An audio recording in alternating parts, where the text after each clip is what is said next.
ADGP RSS കൂടിക്കാഴ്ചയിൽ പ്രതികരിച്ച RSS നേതാവ്. മുമ്പും ADGPമാർ RSS നേതാക്കളെ കാണാൻ വന്നിട്ടുണ്ടെന്ന് A. ജയകുമാർ. കൂടിക്കാഴ്ച എന്തിനെന്ന് വഴിയെ മനസ്സിലാകും. നോട്ടീസ് അയക്കാൻ തുടങ്ങിയാൽ പുതിയൊരു ഡിപ്പാർട്ട്മെന്റ് തുടങ്ങേണ്ടി വരുമെന്നും പരിഹാസം.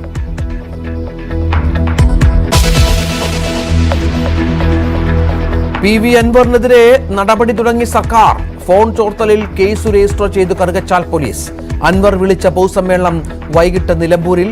MLAയ്ക്കും വീടിനും പോലീസ് സുരക്ഷ. പാലക്കാട്ട് അൻവർ പങ്കെടുത്ത പരിപാടിയിൽ സംഘർഷം.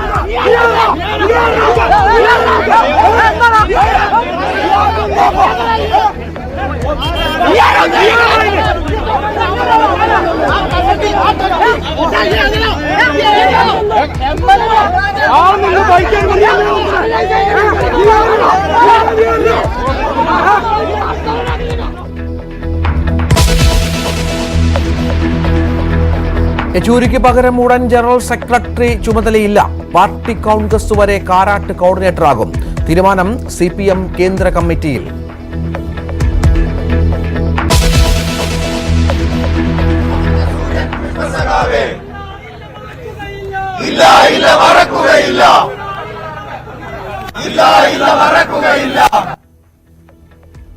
വിപ്ലവ താരകത്തിന് പ്രണാമം. കൂത്തുപറമ്പ് സമരനായകന്റെ പൊതുദർശനം തുടരുന്നു.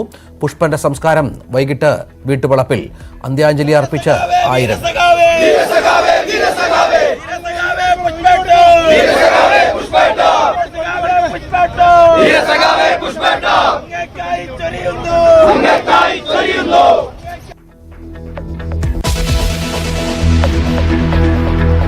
ഉപമുഖ്യമന്ത്രിയായി ഉദയനിധി സ്റ്റാലിൻ ഇന്ന് സത്യപ്രതിജ്ഞ ചെയ്യും.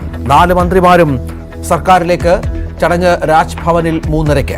ഭാരിച്ച ഉത്തരവാദിത്തമെന്ന് ഉദയനിധി.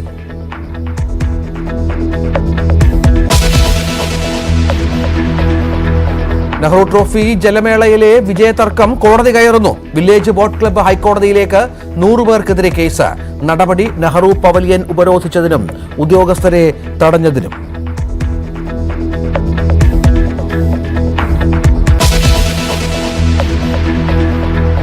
ബലാത്സംഗ കേസിൽ സിദ്ദിഖിന്റെ മുൻകൂർ ജാമ്യ ഹർജി നാളെ സുപ്രീം കോടതി പരിഗണിക്കും.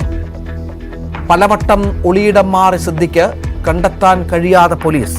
നടൻ ബാലചന്ദ്ര മേനോന്റെ പരാതിയിൽ യൂട്യൂബ് ചാനലുകൾക്കെതിരെ കേസെടുത്തു.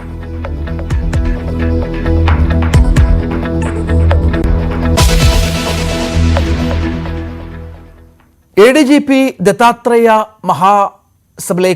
ഹൊസബലെ കൂടിക്കാഴ്ചയിൽ പ്രതികരിച്ച RSS നേതാവ് A. ജയകുമാർ ഫേസ്ബുക്ക് പോസ്റ്റിലൂടെയാണ് നിലപാട് വ്യക്തമാക്കിയത്.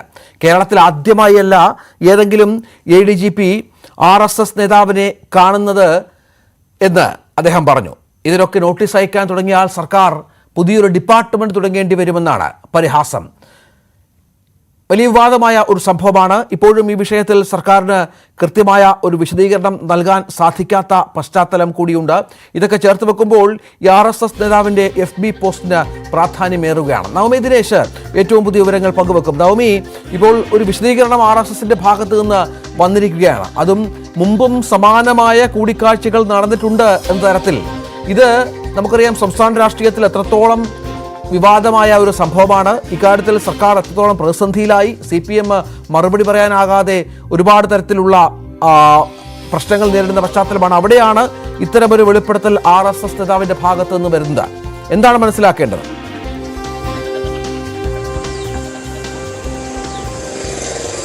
രഞ്ജിത്ത്, ഒരു ADGP RSS നേതാവുമായി കൂടിക്കാഴ്ച നടത്തുന്നത് അല്ലെങ്കിൽ RSS നേതാക്കളുമായി കൂടിക്കാഴ്ച നടത്തുന്നത് ഒരു തെറ്റല്ല. പക്ഷേ അത് ഇത്ര വലിയൊരു വിവാദമായി മാറിയത് അതിന് പിന്നാലെ ഈ തൃശ്ശൂരിലെ തിരഞ്ഞെടുപ്പ് അടക്കം പാർട്ടിയിൽ നിന്ന് തന്നെ ഒരു വലിയ വിമർശനം നേരിടുന്ന ഒരു സാഹചര്യത്തിൽ പിന്നീട് EP ജയരാജൻ BJP നേതാക്കളുമായി കൂടിക്കാഴ്ച നടത്തിയെന്ന് പറയുന്നു. അങ്ങനെ ദല്ലാൽ നന്ദകുമാറിന്റെ പ്രതികരണം, അങ്ങനെ ഒരുപാട് വിമർശനം പാർട്ടിയെ സംബന്ധിച്ച് വലിയ രീതിയിൽ പ്രതിരോധത്തിലാകുന്ന സാഹചര്യത്തിൽ കൂടിയാണ് ഈ ADGPയുടെ കൂടിക്കാഴ്ച. അത് RSS നേതാവുമായിട്ടുള്ള കൂടിക്കാഴ്ച വലിയ രീതിയിൽ ചർച്ചാ വിഷയമാകുന്നത്. എന്തായാലും തുടക്ക സമയത്ത് പോലും ജയകുമാർ പ്രതികരണത്തിൽ തയ്യാറായിട്ടില്ല. കാരണം അദ്ദേഹമാണ് ഈ ജയകുമാറിന്റെ പേര് വരുന്നത്. ADGPയും RSS നേതാവുമായിട്ടുള്ള കൂടിക്കാഴ്ചയ്ക്ക് അവസരമൊരുക്കിയത് ജയകുമാർ ആണെന്നുള്ള വലിയ രീതിയിലുള്ള ഒരു ആക്ഷേപം നിലനിന്നിരുന്നു, അല്ലെങ്കിൽ വിവാദത്തിലേക്ക് വന്നിരുന്നു. ഇതിന് പിന്നാലെയാണ് തുടക്ക സമയത്തൊന്നും പ്രതികരിക്കാത്ത ജയകുമാർ ഇപ്പോൾ ഒരു ഫേസ്ബുക്ക് പോസ്റ്റിലൂടെ പ്രതികരണത്തിനായി എത്തിയിരിക്കുന്നത്.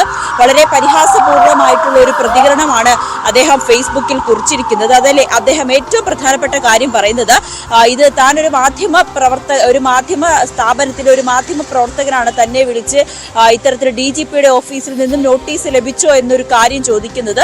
തനിക്ക് അത്തരത്തിലൊരു നോട്ടീസ് ലഭിച്ചിട്ടില്ല എന്ന് തന്നെ തുടക്കത്തിൽ പറയുന്നു. പിന്നീട് വാർത്തകളിൽ നിന്നാണ് തനിക്ക് DGPയുടെ ഓഫീസിൽ നിന്നും നോട്ടീസ് വന്നതായി താൻ അറിയുന്നത്.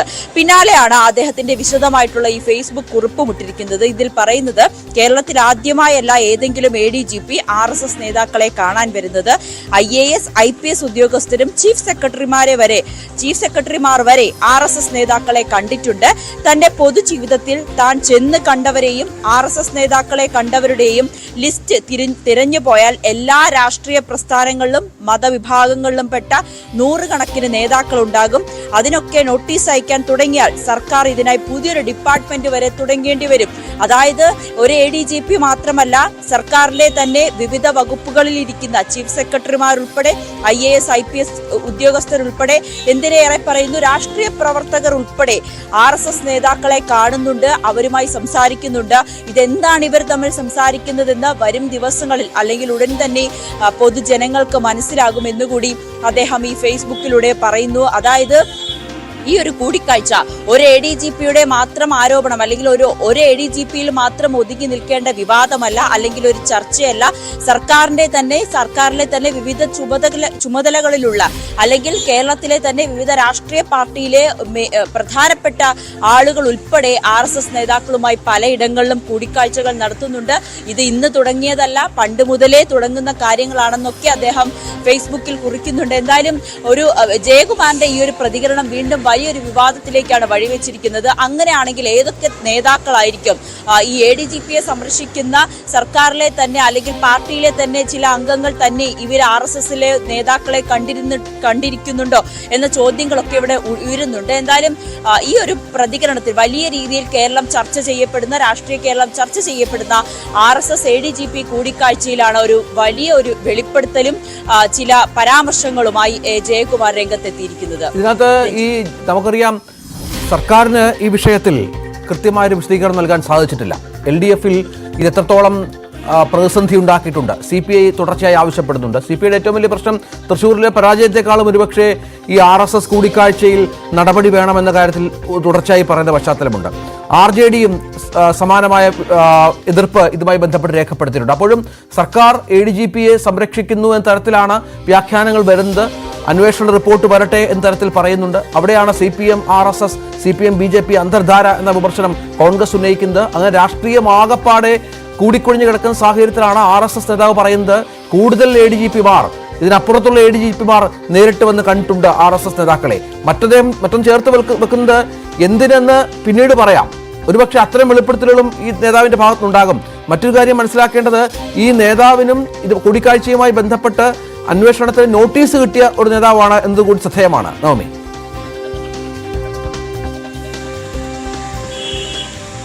അതെ രഞ്ജിത്ത്, അതിൽ അദ്ദേഹം ഫേസ്ബുക്ക് പോസ്റ്റ് അവസാനിപ്പിക്കുമ്പോൾ ഒരു കാര്യം കൂടി പറയുന്നുണ്ട്. സമ്പർക്ക് പ്രമുഖ് എന്ന നിലയിൽ ഇനിയും പ്രമുഖരുമായിട്ടുള്ള കൂടിക്കാഴ്ചകൾ തുടരുമെന്ന്.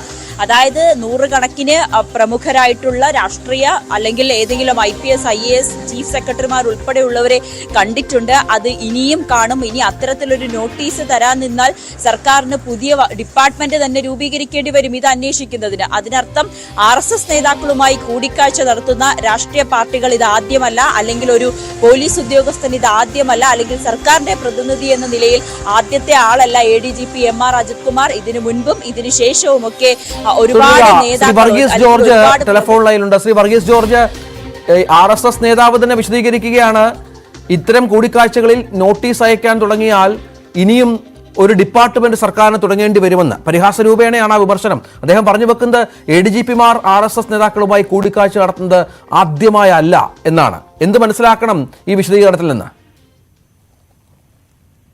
RSSന്റെ ഔദ്യോഗിക വക്താവ് തന്നെ അത് സ്ഥിരീകരിച്ച സ്ഥിതിക്ക് അതാവാം ശരിയായ വസ്തുത. കാരണം RSSന്റെ രൂപീകരണ കാലം മുതൽ ഹിന്ദു രാഷ്ട്രം എന്നുള്ള പ്രത്യയശാസ്ത്രം അവർ പ്രചരിപ്പിക്കുന്നതിന്റെ ഭാഗമായി സ്റ്റേറ്റിന്റെ ഭാരവാഹികളെ, രാഷ്ട്രത്തിന്റെ ഭാരവാഹികളെ അവർ കാണാറുണ്ട്. ഇവിടെ ഉന്നയിക്കപ്പെടുന്ന ഒരു പ്രശ്നം, ഹിന്ദു രാഷ്ട്രമാണ് RSSന്റെ പ്രത്യയശാസ്ത്രം. ഇന്ത്യൻ സ്റ്റേറ്റിന്റെ ഫിലോസഫി എന്ന് പറയുന്നത് മതനിരപേക്ഷതയാണ്. ഇത് രണ്ടും കൂടെ എങ്ങനെയാണ് യോജിച്ചു പോകുന്നത്? ഒരു ഉദ്യോഗസ്ഥൻ, സിവിൽ സർവീസിലെ ഉദ്യോഗസ്ഥൻ, അയാളുടെ കൂറ് എന്ന് പറയുന്നത് ഇന്ത്യൻ കോൺസ്റ്റിറ്റ്യൂഷനോടാണ്. ആ കോൺസ്റ്റിറ്റ്യൂഷൻ മതനിരപേക്ഷത, സെക്യുലറിസം, സോഷ്യൽ ജസ്റ്റിസ് ആണ്. അതിന് നേരെ വിപരീതമായ ഫിലോസഫിയാണ് RSSന്റേത്, ഹിന്ദു രാഷ്ട്രം. ഒരു സിവിൽ സർവീസ് ഉദ്യോഗസ്ഥന്റെ കൂറ് ആരോടായിരിക്കണം? സ്റ്റേറ്റിനോടായിരിക്കണമോ RSSനോടായിരിക്കണമോ? ഇവിടെ അതാണ് ഈ പ്രശ്നം.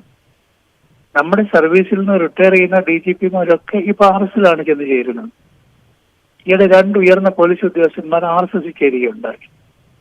സൈന്യത്തിലും പോലീസിലും RSS വൽക്കരണം നടന്നുകൊണ്ടിരിക്കുന്നു.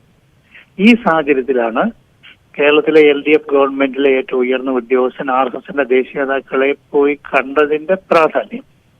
എന്തിനു വേണ്ടി കണ്ടു എന്നുള്ള ചോദ്യമേ ഉദിക്കുന്നില്ല. ആ കൂടിക്കാഴ്ച തന്നെ തെറ്റാണ്. ആ കൂടിക്കാഴ്ച നടത്തിയെന്ന് ഇപ്പോൾ RSSും പറഞ്ഞിരിക്കുന്നു, ഈ ഉദ്യോഗസ്ഥനും സമ്മതിച്ചിരിക്കുന്നു. അപ്പോൾ പിന്നെ മാറ്റണ്ടേ? ആ സ്ഥാനത്ത് നിന്ന് അപ്പോൾ തന്നെ മാറ്റണ്ടേ? നടപടി ഉണ്ടാകുന്നില്ലല്ലോ സാർ, അതാണല്ലോ പ്രശ്നം. അന്വേഷണ റിപ്പോർട്ട് വരട്ടെ എന്ന് ആവർത്തിച്ച് മുഖ്യമന്ത്രി പറയുന്ന പശ്ചാത്തലമാണ്. ഘടകകക്ഷികളായ CPIയും നിങ്ങളുമൊക്കെ ഈ പറഞ്ഞ ആവശ്യം ഉന്നയിച്ചിട്ടും അതിനെ ആ തരത്തിൽ സമീപിക്കുന്നില്ല സർക്കാർ. ഇവിടെ അന്വേഷണത്തിൽ എന്ത് പ്രസക്തിയാണുള്ളത്? 2 കൂട്ടർ സമ്മതിച്ചു ഞങ്ങൾ തമ്മിൽ കൂടിക്കാഴ്ച നടത്തിയെന്ന്. പിന്നെ അന്വേഷണത്തിൽ നിന്ന് എന്ത് പുറത്തു വരാനാണ്? ഞങ്ങൾ എന്ത് സംസാരിച്ചു എന്ന് അറിയാനാണോ? അവർ പറയും ഞങ്ങൾ വ്യക്തിപരമായിട്ടാണ് സംസാരിച്ചതെന്ന് പറഞ്ഞാൽ അതോടെ അന്വേഷണം തീരില്ലേ? അതിന്റെ എല്ലാ പ്രസക്തിയും നഷ്ടപ്പെട്ടില്ലേ? ഇപ്പൊ സ്റ്റേറ്റിൽ LDF ഭരിക്കുന്ന ഒരു സ്റ്റേറ്റിൽ LDFന്റെ ഫിലോസഫി, ആ ഫിലോസഫിക്കെതിരെ പ്രവർത്തിച്ച ഉദ്യോഗസ്ഥനെ ആ സ്ഥാനത്ത് നിന്ന് മാറ്റണം. വിഷ്ണു ഭഗവതിനെ കുറിച്ച് കേട്ടിട്ടില്ലേ? ഇന്ത്യയുടെ കരസേനാധിപനായിരുന്നു വിഷ്ണു ഭഗവത്. ഗവൺമെന്റിന്റെയും പ്രതിരോധ വകുപ്പിന്റെയും നയങ്ങൾക്കെതിരായി അദ്ദേഹം പ്രവർത്തിച്ചപ്പോൾ ഇന്ത്യയുടെ കരസേന മേധാവിയെ ജോർജ് ഫെർണാണ്ടസ് പുറത്താക്കി.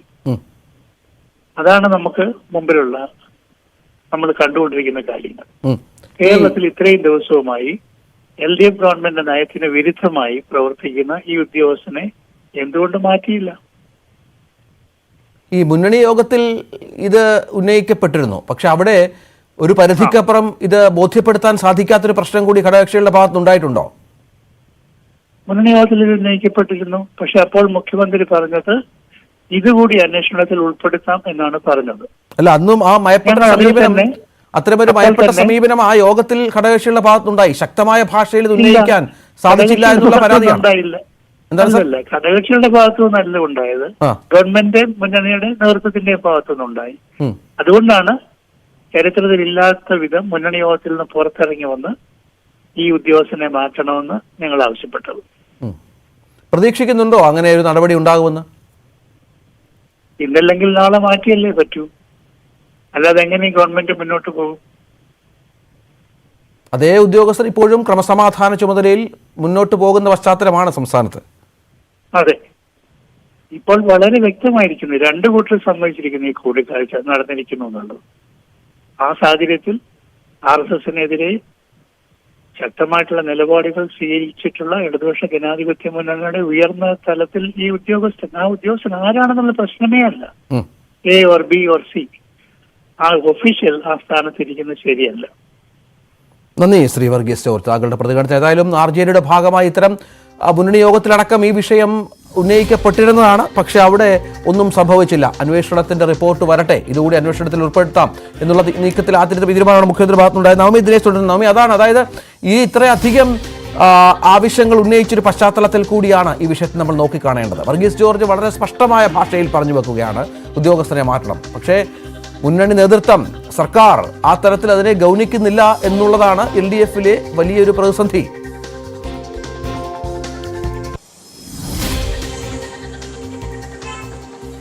തീർച്ചയായും രഞ്ജിത്ത്, എന്തുകൊണ്ടാണ് ഇത്ര വലിയ ആരോപണങ്ങൾ ഉണ്ടായിട്ടും ADGP MR അജിത് കുമാറിനെ മാറ്റാൻ മുഖ്യമന്ത്രി തയ്യാറാകാത്തത്? അദ്ദേഹത്തെ സംരക്ഷിച്ചുകൊണ്ടുള്ള ഒരു നിലപാട് അത് പാർട്ടിയിലെ ചില അംഗങ്ങൾ ഉൾപ്പെടെ എടുക്കുന്നു എന്ന് പറയുമ്പോൾ അതിലൊരു സംശയമുണ്ട്. ഇനി സർക്കാരിന് വേണ്ടിയാണോ MR അജിത് കുമാർ RSS നേതാക്കളെ കണ്ടതെന്നുള്ളൊരു സംശയമാണ് ഇവിടെ ഉയരുന്നത്. കാരണം നമുക്കറിയാം EP ജയരാജൻ ഉൾപ്പെടെ പാർട്ടിയിൽ നിന്നും ഈ ഒരു കൂടിക്കാഴ്ചയിൽ വലിയ രീതിയിൽ പ്രതിസന്ധിയിലാകുകയും അല്ലെങ്കിൽ പ്രകാശ് ജാവദേക്കറുമായി ചർച്ച നടത്തി എന്നൊക്കെ പറഞ്ഞപ്പോൾ വലിയ രീതിയിൽ കോളിളക്കം ഉണ്ടാകുകയും പിന്നീട് അദ്ദേഹത്തെ സ്ഥാനത്ത് നിന്ന് മാറ്റുകയും ഒക്കെ ചെയ്തിരുന്നു. എന്തുകൊണ്ട് MR അജിത് കുമാറിനെ ഒരു അന്വേഷണ വിധേയമായിട്ട് പോലും സ്ഥാനത്ത് നിന്ന് മാറ്റി നിർത്താത്തത് എന്നുള്ളൊരു ചോദ്യമാണ് ഇവിടെ ഏറ്റവും പ്രധാനപ്പെട്ടതുള്ളത്.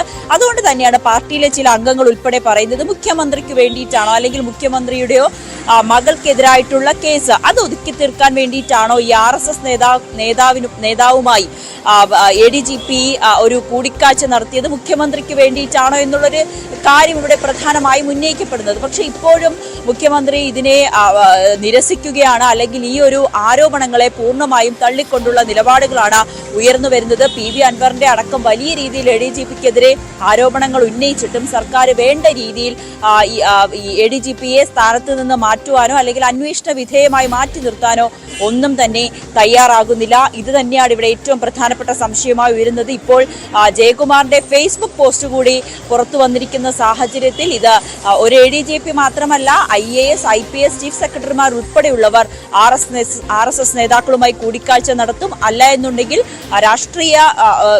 രാഷ്ട്രീയ രംഗത്തുള്ള പല പ്രമുഖരും RSS നേതാക്കളുമായി കൂടിക്കാഴ്ച നടത്തുന്നത് പതിവാണ്, അല്ലെങ്കിൽ അതൊരു സാധാരണമായ കാര്യമായി തന്നെയാണ് ജയകുമാർ ഫേസ്ബുക്കിലൂടെ അറിയിച്ചിരിക്കുന്നത്.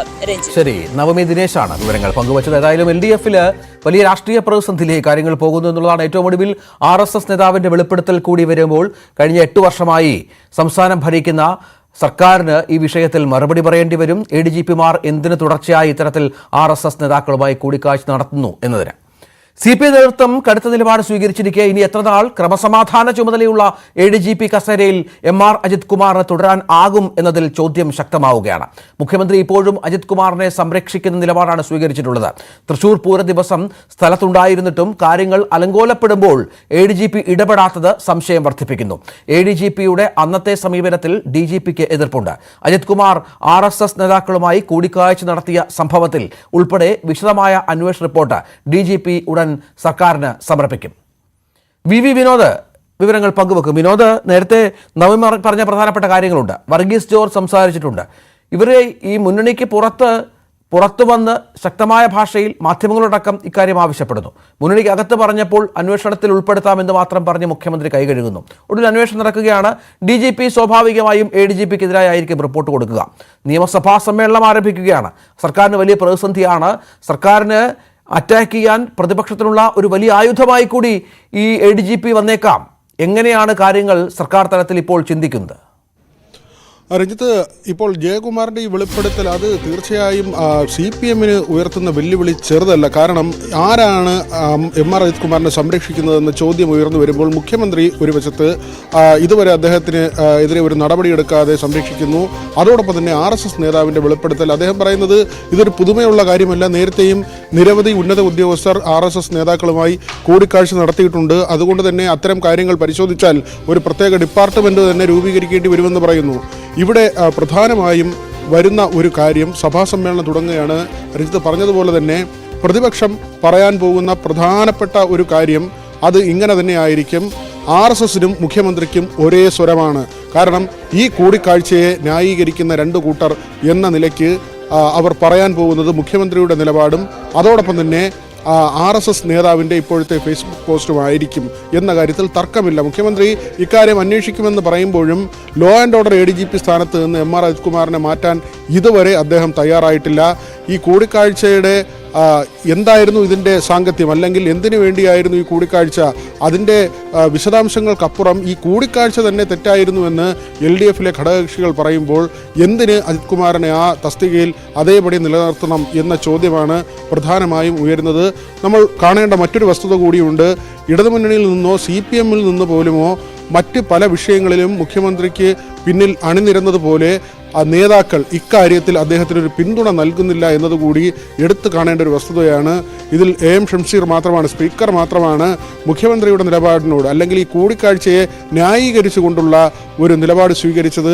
ഷംസീർ പറഞ്ഞത് RSS പ്രധാനപ്പെട്ട ഒരു സംഘടനയാണ്, അതുകൊണ്ട് ഈ കൂടിക്കാഴ്ചയിൽ മറ്റ് കുഴപ്പമൊന്നുമില്ല എന്ന തരത്തിലാണ്. എന്നാൽ DYFIയുടെ കഴിഞ്ഞ ദിവസത്തെ നിലപാട് നമ്മൾ കാണേണ്ടതാണ്. അവർ കൃത്യമായി നിലപാടെടുത്തു. ഈ കൂടിക്കാഴ്ച ശരിയല്ല എന്ന തരത്തിൽ. MV ഗോവിന്ദൻ്റെ നിലപാട് അത് പരിശോധിക്കുന്നുണ്ട്, അന്വേഷിക്കുന്നുണ്ട്. തെറ്റെങ്കിൽ നടപടി. ഇടത് കൺവീനർ അദ്ദേഹവും TP രാമകൃഷ്ണനും ഈ കാര്യത്തിൽ എടുത്തിട്ടുള്ള നിലപാട് മുഖ്യമന്ത്രിയുടെ നിലപാടിന് സമാനമല്ല എന്നത് എടുത്തു പറയേണ്ട ഒരു വസ്തുതയാണ്. ഇവിടെ ഈ കൂടിക്കാഴ്ച എന്നതിനപ്പുറത്തേക്ക് തൃശ്ശൂർ പൂരം അലങ്കോലപ്പെട്ടതുമായ വസ്തുത അതുകൂടി ചേർത്ത് വായിക്കേണ്ടതുണ്ട്. അതിൽ രാഷ്ട്രീയം കൂടി കലരുന്നു എന്നത് തന്നെയാണ് CPI സംബന്ധിച്ച് അവർ ഉന്നയിക്കുന്ന പ്രധാന പ്രശ്നം.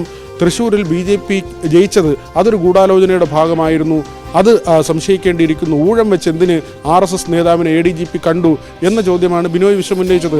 കഴിഞ്ഞ ദിവസവും പ്രകാശ് ബാബു ADGPയെ മാറ്റണമെന്ന ആവശ്യം ശക്തമായി ഉന്നയിക്കുന്നു. വിശദീകരണ യോഗം പ്രതിപക്ഷത്തിൻ്റെ ഭാഗത്തു നിന്ന് ഉണ്ടാകുന്നു. തൃശ്ശൂർ കേന്ദ്രീകരിച്ച് കഴിഞ്ഞ ദിവസമാണ് അവരുടെ വിശദീകരണ യോഗമുണ്ടായത്. മാത്രമല്ല CPIയുടെ എതിർപ്പിനപ്പുറത്തേക്ക് NCPയുടെ എതിർപ്പ്, RJDയുടെ എതിർപ്പ്, അങ്ങനെ ഘടകകക്ഷികൾ ഒന്നൊന്നായി തന്നെ ഇതിനെ എതിർത്ത് പരസ്യമായി നിലപാടെടുക്കുന്ന നിലയിലേക്ക് കാര്യങ്ങൾ എത്തുന്നു. മുഖ്യമന്ത്രിക്ക് അദ്ദേഹത്തിൻ്റെ മകളുടെ കേസുകൾ ഒതുക്കി തീർക്കാനുള്ള വ്യഗ്രതയാണ്. അതിന് RSSന് കീഴ്പ്പെടുന്നു എന്ന കാര്യം അത് പ്രതിപക്ഷത്തിൻ്റെ ആരോപണമായിരുന്നുവെങ്കിൽ കഴിഞ്ഞ ദിവസം വരെ ഇടതുമുന്നണിയുടെ ഭാഗമായിരുന്ന CPMനോട് ചേർന്ന് പ്രവർത്തിച്ചിരുന്ന PV അൻവറാണ് ഏറ്റവും ഒടുവിൽ ഈ ആരോപണം ഉന്നയിക്കുന്നത്. അതുകൊണ്ട് തന്നെ വരും ദിവസങ്ങൾ CPMന് എളുപ്പമുള്ളതല്ല. പ്രത്യേകിച്ച് മുഖ്യമന്ത്രിയെ സംബന്ധിച്ച് MR അജിത്കുമാറിനെ എത്ര ദിവസം ഇങ്ങനെ സംരക്ഷിച്ചു പോകാൻ കഴിയും എന്നത് പ്രധാനപ്പെട്ട ചോദ്യമാണ്. അവിടെയും അവസാനിക്കുന്നില്ല. DGPയുടെ നിലപാടുണ്ട്. തൃശ്ശൂർ പൂരം അലങ്കോലമാകുമ്പോൾ സ്ഥലത്ത് ADGP ഉണ്ടായിരുന്നു, എന്നിട്ടും ആ വിഷയത്തിൽ ഇടപെടുന്നതിനോ അത് പരിഹരിക്കുന്നതിനോ ശ്രമിച്ചില്ല. അങ്കിത് അശോകിൻ്റെ പരിചയക്കുറവെന്ന നിലയിൽ ഒരു റിപ്പോർട്ട് നൽകുകയാണ് ADGP ചെയ്തത്. മാത്രമല്ല അതിൽ ആർക്കെതിരെയും നടപടിക്ക് ശുപാർശയുമില്ല. അതായത് ഏറ്റവും പ്രധാനപ്പെട്ട വിഷയത്തിൽ വളരെ ലഘുവായ ഒരു സമീപനം ADGP നടത്തി എന്നത് തന്നെയാണ് DGPയുടെ കണ്ടെത്തൽ.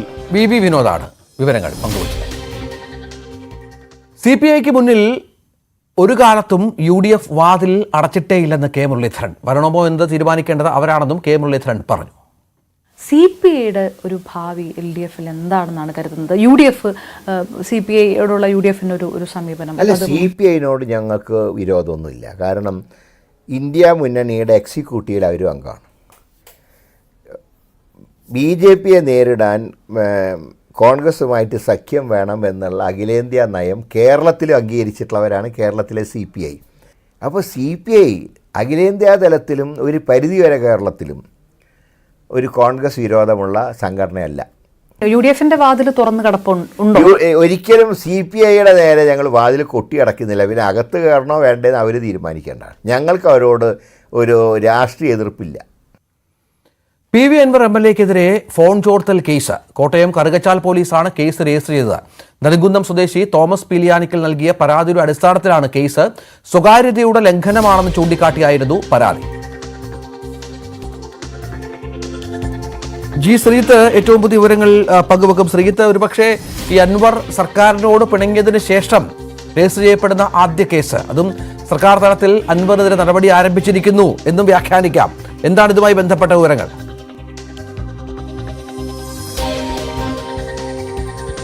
തീർച്ചയായും അങ്ങനെ വ്യാഖ്യാനിക്കേണ്ടി വരും രഞ്ജിത്ത്. പക്ഷേ സാധാരണഗതിയിൽ ഇത്തരം സംഭവം ഉണ്ടാകുമ്പോൾ സംസ്ഥാന വ്യാപകമായി പല കേന്ദ്രങ്ങളിൽ നിന്നൊക്കെ പരാതികളൊക്കെ ഉയർന്നു വരികയും അങ്ങനെ പല സ്റ്റേഷനുകളിൽ കേസെടുക്കുകയും ഒക്കെ ചെയ്യുന്ന രീതികളാണ് നമ്മൾ പല സംഭവങ്ങളിലും കണ്ടിട്ടുള്ളത്. പക്ഷേ ഇതിൽ ഈ തോമസ് പീലിയാനിക്കൽ എന്ന ആൾ അദ്ദേഹം പറയുന്നത് താൻ സ്വന്തം നിലയിൽ കേസ് കൊടുത്തതാണ്. 12 വർഷം മുൻപ് കോൺഗ്രസ് പ്രവർത്തകനായിരുന്നു, ഇപ്പോൾ ഒരു രാഷ്ട്രീയവുമില്ല. ഈ അൻവർ പറയുന്നത് കേട്ട് അതിലെ ശരികേടുണ്ട്, അൻവറിന് അതിന് അധികാരമില്ല എന്ന്, ഈ ഫോൺ ചോർത്താൻ അധികാരമില്ല എന്ന് കണ്ടതോടുകൂടിയാണ് താൻ പരാതി കൊടുക്കാൻ തീരുമാനിച്ചതെന്നാണ് പറയുന്നത്. എന്തായാലും പരാതി ലഭിച്ച സാഹചര്യത്തിൽ കേസ് എടുക്കാതെ നിർവാഹമില്ല എന്ന് പോലീസ് പറയുകയാണ്. അതുകൊണ്ട് തന്നെ കേസ് രജിസ്റ്റർ ചെയ്തിട്ടുണ്ട്. പക്ഷേ ഇദ്ദേഹത്തിന്റെ പരാതിയിലടക്കം പല അവ്യക്തതകളും, പരാതിയിൽ പറഞ്ഞ കാര്യങ്ങളിലടക്കം പല അവ്യക്തതകളുമുണ്ട്. ഇതെല്ലാം കൂടി പരിശോധിച്ച ശേഷമായിരിക്കും തുടർ നടപടികളിലേക്ക് കടക്കുക എന്നാണ് പോലീസ് പറയുന്നത്. എന്തായാലും ഒരു കാര്യം ഉറപ്പാണ്, അൻവറിനെതിരെ പലതരത്തിലുള്ള നീക്കങ്ങൾ ഇടത് പാളയത്തിൽ നിന്ന് ഇനി ഉണ്ടാകും എന്ന് തന്നെ പ്രതീക്ഷിക്കേണ്ടി വരും. ഇപ്പോൾ ഈ ഉണ്ടായത് അങ്ങനെയല്ല എന്ന് കരുതിയാൽ പോലും ഇനിയും ഇത്തരം നീക്കങ്ങൾ ഉണ്ടാകാനുള്ള സാധ്യതയുണ്ട്. തീർച്ചയായും രാഷ്ട്രീയപരമായി മാത്രമല്ല അല്ലാതെയും ഒക്കെ അൻവറിനെ നേരിടാനുള്ള തന്ത്രങ്ങളായിരിക്കും ഇടത് പാളയത്തിൽ ഉണ്ടാകുക എന്ന് തന്നെ കരുതേണ്ടി വരും. എന്തായാലും ഈ ഒരു കേസ് എടുത്തതോടുകൂടി ഒരു പരിധിവരെ പോലീസിന് ഇതിന് പൂർണ്ണ സമ്മതം നൽകിയത് കൂടി മനസ്സിലാക്കുമ്പോൾ അൻവറിനെതിരെ ഇത്തരം സംഭവങ്ങൾ ഇനിയും ഉണ്ടാകും എന്ന് തന്നെ കരുതേണ്ടി വരും. രഞ്ജിത്ത്, ശ്രീജിത്താണ് വിവരങ്ങൾ പങ്കുവച്ചത്. പാലക്കാട്ട് PV അൻവർ പങ്കെടുത്ത പരിപാടിയിൽ സംഘർഷം. വ്യാപാരി വ്യവസായി ഏകോപന സമിതി അലനല്ലൂർ യൂണിറ്റ് സംഘടിപ്പിച്ച പരിപാടിയിലാണ് സംഘർഷം ഉണ്ടായത്.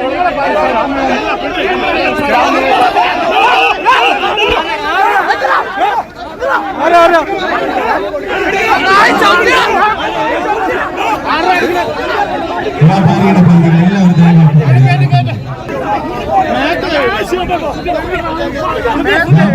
പ്രതിനിധികളെ ദയവായിട്ട് വേദിയിലേക്ക് ക്ഷണിക്കുന്നു. വ്യാപാരി പ്രതിനിധികളെ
എസ് വിനേഷ് കുമാർ വിവരങ്ങൾ പങ്കുവെക്കും. വിനേഷ്, ഈ സംഘർഷത്തിന് കാരണം എന്തായിരുന്നു? മാധ്യമപ്രവർത്തകരോടാണ് ഈ കയ്യേറ്റമുണ്ടായത് എന്നാണ് മനസ്സിലാകുന്നത്.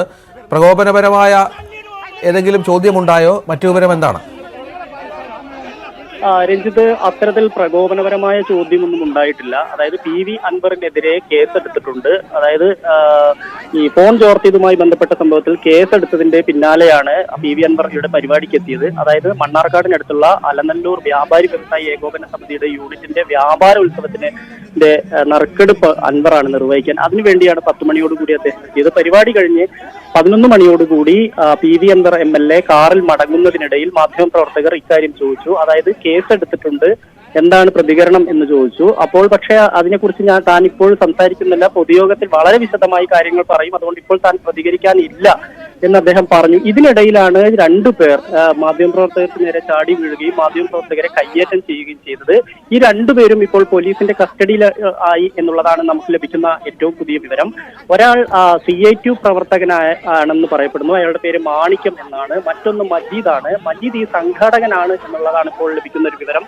അതായത് വ്യാപാരി വ്യവസായി ഏകോപന സമിതിയുടെ സംഘാടകനായ ഒരാളാണ് മജീദ് എന്നുള്ളതാണ് നമുക്ക് ലഭിക്കുന്ന വിവരം. പക്ഷേ ഈ സംഘടന, അതായത് സംഘാടകർ ഇത് തള്ളിയിട്ടുണ്ട്, തങ്ങൾക്ക് ഇവരുമായി ബന്ധമില്ല എന്ന് പറയുന്നുണ്ട്. പക്ഷേ രാവിലെ മുതൽ തന്നെ വ്യാപാരി വ്യവസായി ഏകോപന സമിതിയുടെ പരിപാടിയിലെല്ലാം തന്നെ ഈ മജീദ് സജീവമായിരുന്നു എന്നാണ് അറിയാൻ കഴിയുന്നത്. എന്തായാലും മാധ്യമപ്രവർത്തകരെ, അൻവറിനോട് ചോദ്യം ചോദിക്കുന്നവരിടയിൽ മാധ്യമപ്രവർത്തകരെ പിടിച്ചു തള്ളുകയും നിനക്ക് ഇതേക്കുറിച്ച് എന്താണ് അറിയേണ്ടത്, നിങ്ങൾക്ക് എന്താണ് ഇതേക്കുറിച്ച് അറിയേണ്ടത്, ഞങ്ങൾ പറഞ്ഞു തരണം എന്നൊക്കെ പറഞ്ഞുകൊണ്ട് വളരെ ബഹളം വെച്ചുകൊണ്ടായിരുന്നു ഇവർ മാധ്യമപ്രവർത്തകരെ പിടിച്ചു തള്ളിയത്. തുടർന്ന് മാധ്യമപ്രവർത്തകരും സംഘടിച്ച് കൂടെയുള്ള മാധ്യമപ്രവർത്തകരെ മർദ്ദിക്കുന്നത് തടയുകയാണ് ഉണ്ടായത്. തുടർന്നാണ് പോലീസ് എത്തിയതിന് ശേഷമാണ് ഈ 2 പേരെയും ഈ സംഘർഷാവസ്ഥയ്ക്ക് ഒരു അയവ് വന്നത്. തുടർന്ന് ഇവരെ ഈ 2 പേരെ അല്പസമയത്തിനകം തന്നെ കസ്റ്റഡിയിലെടുത്തു എന്നാണ് അറിയാൻ കഴിയുന്നത്. മറ്റ് പ്രകോപനപരമായ കാര്യങ്ങളൊന്നും തന്നെ ഉണ്ടായിട്ടില്ല, അല്ലെങ്കിൽ അത്തരത്തിലുള്ള ചോദ്യങ്ങളൊന്നും ചോദിച്ചിട്ടില്ല. നിങ്ങൾക്കെതിരെ കേസ് എടുത്തിട്ടുണ്ട്, ഇക്കാര്യത്തിൽ എന്തെങ്കിലും പ്രതികരിക്കാൻ തയ്യാറാണോ എന്നുള്ളത് മാത്രമാണ് ചോദിച്ചത്. ഇതേ തുടർന്നാണ് ഈ 2 ആളുകൾ മാധ്യമപ്രവർത്തകർക്ക് നേരെ ചാടി വീണ് ആക്രമണം നടത്തി. ശരി വിനേഷ്, ഏതായാലും PV അൻവറിന്റെ രാഷ്ട്രീയ വിശദീകരണ യോഗം വൈകിട്ട് നിലമ്പൂരിൽ നടക്കാനിരിക്കുകയാണ്. അതിന് മുൻപാണ് ഇത്തരത്തിൽ ഇന്നലെയും PV അൻവറിനെതിരെ ഇനിയും നമുക്ക് പ്രകോപനപരമായ പലവിധ മുദ്രാവാക്യങ്ങൾ നമ്മൾ കണ്ടതാണ് CPM-ന്റെ ഭാഗത്ത് നിന്ന് എന്നുള്ളതാണ്. ഇപ്പോൾ ഒരു പരിപാടിക്ക് ശേഷം അദ്ദേഹം മടങ്ങിയതിന് ശേഷമാണ് ഇത്തരത്തിൽ ചില പ്രകോപനങ്ങളും സംഘർഷവും ഉണ്ടാവുകയും ചെയ്തത്. ഇതിനിടെ PV അൻവറിന്റെ രാഷ്ട്രീയ വിശദീകരണ യോഗം വൈകിട്ട് 6 മണിക്ക് 6:30 മണിയാവുമ്പോൾ നിലമ്പൂരിലുണ്ടാകും. CPM ബന്ധം അവസാനിപ്പിച്ച PV അൻവറിന്റെ തുടർ നീക്കങ്ങൾ നിർണായകമാണ്. പുതിയ പാർട്ടി പ്രഖ്യാപനം സംബന്ധിച്ച് യോഗത്തിൽ വിശദീകരണം ഉണ്ടായേക്കുമെന്നാണ് സൂചന. CV അനുമോദ് തുടരുകയാണ്. PV അൻവറിനെ അനുകൂലിച്ചും എതിർത്തും മണ്ഡലത്തിലുടനീളം ഫ്ലക്സുകൾ സജീവമാണ് എന്നുള്ളതാണ് ഏറ്റവും പുതിയ വിവരം. അൻവറിനെതിരെ CPM മലപ്പുറം മുൻ ജില്ലാ സെക്രട്ടറി PP വാസുദേവനും രംഗത്ത് വന്ന് നമ്മൾ ഇന്നലെ കണ്ടു. പ്രകോപനം നല്ലതല്ലെന്നും തണ്ടും തടിയും സാഹസികതയും കൈമുതലായുള്ള ഏതായാലും അത്തരത്തിൽ ആണ് കാര്യങ്ങൾ എന്നുള്ളതാണ് ഏറ്റവും പ്രധാനം. ഏതായാലും ഫ്ലക്സുകൾ വിപ്ലവസൂരനായി മലപ്പുറത്തിൻ്റെ മണ്ണിൽ വീണ്ടും ജ്വലിച്ചുയർന്ന PV അൻവർ MLA അടക്കമുള്ള കാര്യങ്ങളാണ് ഇപ്പോൾ പറഞ്ഞു വെക്കുന്നത്. ഇരുൾമൂടിയ കേരള രാഷ്ട്രീയ ഭൂമികയുടെ ആകാശത്തിലേക്ക് ജനലക്ഷങ്ങൾ പ്രതീക്ഷയുടെ പൊൻകിരണങ്ങൾ സമ്മാനിച്ചുകൊണ്ട് വിപ്ലവസൂരനായി ഇതാ ഉയർന്നു വരുന്നുവെന്നാണ് അൻവറിനെ വിശേഷിപ്പിച്ചുള്ള ഫ്ലക്സുകൾ ഇപ്പോൾ ഉയർന്നു വരുന്നത്. ഏതായാലും CV അനുമോദ് മലപ്പുറത്ത് ഇപ്പോൾ ഫ്ലക്സ് യുദ്ധമാണ്. ഇന്നലെ അൻവറിനെതിരെ വലിയ ഫ്ലക്സുകൾ അദ്ദേഹത്തിൻ്റെ വീടിന് മുന്നിൽ ഉയർന്നിരുന്നു കഴിഞ്ഞ ദിവസം. അതിനെതിരെ ഇപ്പോൾ അൻവറിനെ അനുകൂലിച്ചുള്ള ഫ്ലക്സുകൾ ഉണ്ടാകുന്നു. അങ്ങനെ ഫ്ലക്സ് യുദ്ധത്തിനപ്പുറം എന്ത് പ്രതീക്ഷിക്കണം ഇന്ന് നിലമ്പൂരിൽ നമ്മൾ വൈകിട്ട്?